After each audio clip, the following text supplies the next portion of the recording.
ప్రజాప్రభుత్వం కావాలని, ఈ ప్రజాప్రభుత్వం కావాలి అంటే అది ఇందిరమ్మ రాజ్యంతోనే సాధ్యమని తెలంగాణ ప్రజల దీవెనలతో ప్రజాప్రభుత్వం ఏర్పడిన తర్వాత పేదవాడి చిరకాల కోరిక, చిరు కోరిక, చిన్న ఆశ ఒక గూడు కావాలి అనే కార్యక్రమం మీద ఈ ఇందిరమ్మ ప్రభుత్వంలో ప్రత్యేకమైన ఫోకస్ పెట్టి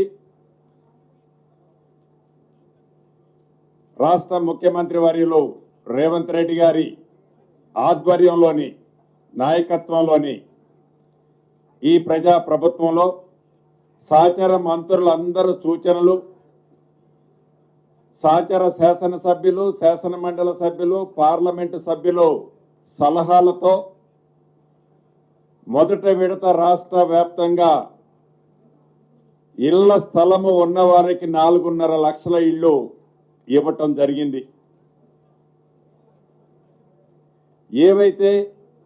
ఈ 4.5 లక్షల ఇళ్లు ఇచ్చామో ప్రతి గ్రామంలో, ప్రతి వీధిలో, ప్రతి పట్టణంలో ఇళ్ల స్థలం ఉన్న నిరుపేదలు వారి చిరకాల కోరిక ఇల్లు కట్టుకోవాలనే కోరిక చిగురించి అది ఒక మహావృక్షంలా ఈనాడు అన్ని ప్రాంతాలలో చాలా ఇళ్ళు, నాకు తెలిసి ఆగస్టు నాటికి 2 లక్షల పైచీలకి ఇళ్ళు కంప్లీట్ కాబోతున్నాయి. అంతేకాదు మొదట ఇచ్చిన 4.5 లక్షల ఇళ్లే కాకుండా రెండో విడత కింద గత నెలలో ఆదిలాబాద్ జిల్లా నుంచి గౌరవ ముఖ్యమంత్రి రేవంత్ రెడ్డి గారి చేతుల మీదుగా 2.5 లక్షల ఇళ్లు మళ్లీ రెండో విడతలో ఇవ్వటం జరిగింది. ఇవి కాకుండా అదనంగా ఇప్పుడు ఏదైతే మనం కార్యక్రమం చేసుకుంటున్నామో ఈ 8 లక్షలు, ఈ 7 లక్షల ఇళ్లు ఏవైతే ఉన్నాయో ప్రధానంగా ఈ ఇళ్ల స్థలము ఉన్నవారే కట్టుకునే అవకాశం ఉంది. ఇళ్ల స్థలము లేని నిరుపేదలు ఎవరైతే కొన్ని దశాబ్దాలుగా ఈ క్యూర్ ప్రాంతంలో నివసిస్తున్నారో వారికి కూడా ఒక మార్గం చూపించాలని, వారి ఆశలను కూడా నెరవేర్చాలని, ఆ పేదవాడి కళ, ఆ పేదవాడి ఆశ తను పుట్టి పెరిగిన ప్రాంతంలోనే ఆ గడ్డ మీదనే తనకి ఒక గూడు ఏర్పాటు చేయాలని ఈ ఇందిరమ్మ ప్రభుత్వంలో ఏ రకమైన లాభ ఆక్షేపణ ఆపేక్ష లేకుండా, ఏ రకమైన స్వార్థం లేకుండా ఆ పేదవాడు నివసించే ప్రాంతంలోనే ఆ గడ్డ మీదనే ఇల్లు ఇవ్వాలని నిర్ణయించి దాంట్లో భాగంగా ప్రతి నియోజకవర్గాన్ని, క్యూర్ ప్రాంతంలో ఉండే ప్రతి నియోజకవర్గాన్ని ఒక యూనిట్ గా తీసుకొని ఆ నియోజకవర్గంలోని హౌసింగ్ బోర్డు, హౌసింగ్ డిపార్ట్మెంట్ కి సంబంధించిన స్థలాలే కాకుండా రెవెన్యూ, పోలీసు, మిగిలిన శాఖలకు సంబంధించిన స్థలాలను కూడా సేకరించి ఏదైతే అదే నియోజకవర్గంలో ఆ జీవనోపాధి కోసం అక్కడ నివసించే ఆ బడుగు బలహీనుల కోసం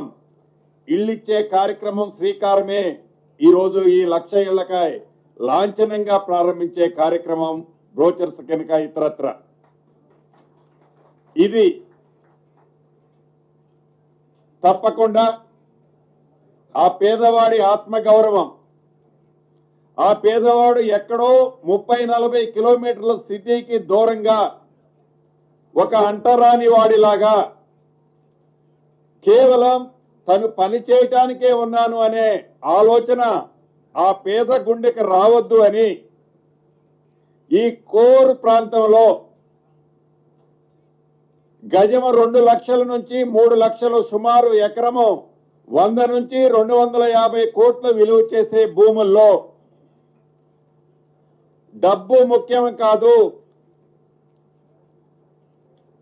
పేదవాడికి కూడా కొన్ని కోరికలుంటాయి. పేదవాడికి కూడా ఈ కోరు ప్రాంతంలో నివసించాలనే ఆశ తప్పు కాదు. ప్రతిదీ డబ్బుతోనే విలువ కట్టొద్దు అని ఈ ఇందిరమ్మ ప్రభుత్వంలో, ఇందిరమ్మ ప్రభుత్వం అంటేనే పేదోడి ప్రభుత్వం. ఈ ఇందిరమ్మ ప్రభుత్వంలో గౌరవ ముఖ్యమంత్రి రేవంత్ రెడ్డి గారు సహచర మంత్రులందరం క్షుణ్ణంగా పరిశీలించి కొద్దిగా లేట్ అయినప్పటికీ ఇప్పుడు ఫస్ట్ ఫేజ్ లో పైలట్ కింద ఏవైతే రెడీగా 16 నియోజకవర్గాల్లో స్థలాలున్నాయో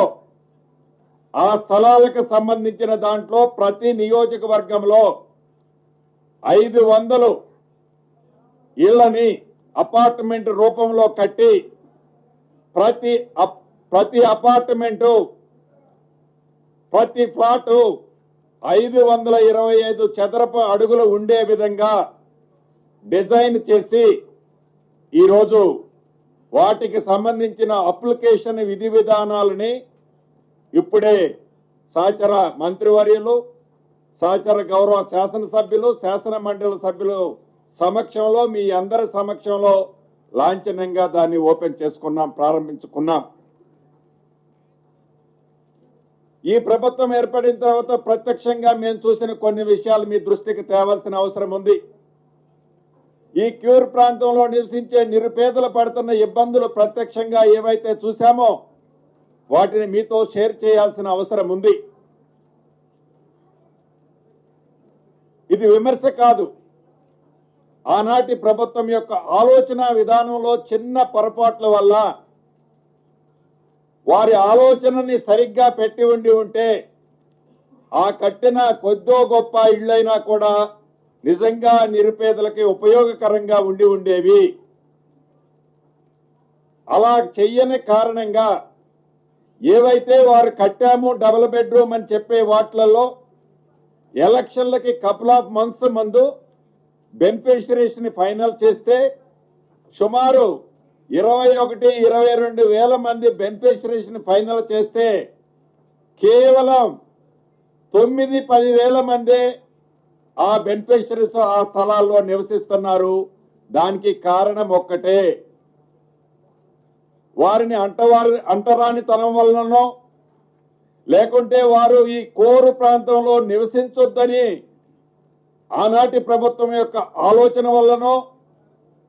వారందరినీ 30 నుంచి 35 కిలోమీటర్ల దూరంలో ప్రభుత్వ స్థలం ఆడ విశాలంగా ఉందని ఆడ కట్టి ఆడ ఇచ్చినప్పుడు అక్కడ నుంచి వారి జీవనోపాధి కోసం ప్రతిరోజు సిటీకి రాలేక వారు నివసించి పుట్టి పెరిగిన గడ్డ మీద వారికి ఉండే స్థానము లేదనే ఆలోచనతో ఏదైతే వారు ఎలకేషన్ ఇచ్చామని చెప్పుకునే ఇళ్లు కూడా పత్రాలైతే తీసుకున్నారు, కానీ ఎవరు కూడా అక్కడ నివసించటం లేదనేది స్పష్టంగా నాతో సహా నేను వెళ్ళి ప్రత్యక్షంగా చూశాను. అక్కడ ఉండి వారు చెప్పేది యథార్థంగా నేను విన్నాను. నాతో పాటు ఇన్ఛార్జి మంత్రివర్యులు కూడా అనేక పర్యాయాలు హౌసింగ్ శాఖతో పాటు కలెక్టర్లు, కమిషనర్లతో ఒక 7-8 సార్లు విస్తృతంగా దీని మీద డిబేట్ చేసుకున్నాం. ఆ డిబేట్ చేసి సింగిల్ నోటు కేబినెట్ లో డిస్కషన్ చేసినప్పుడు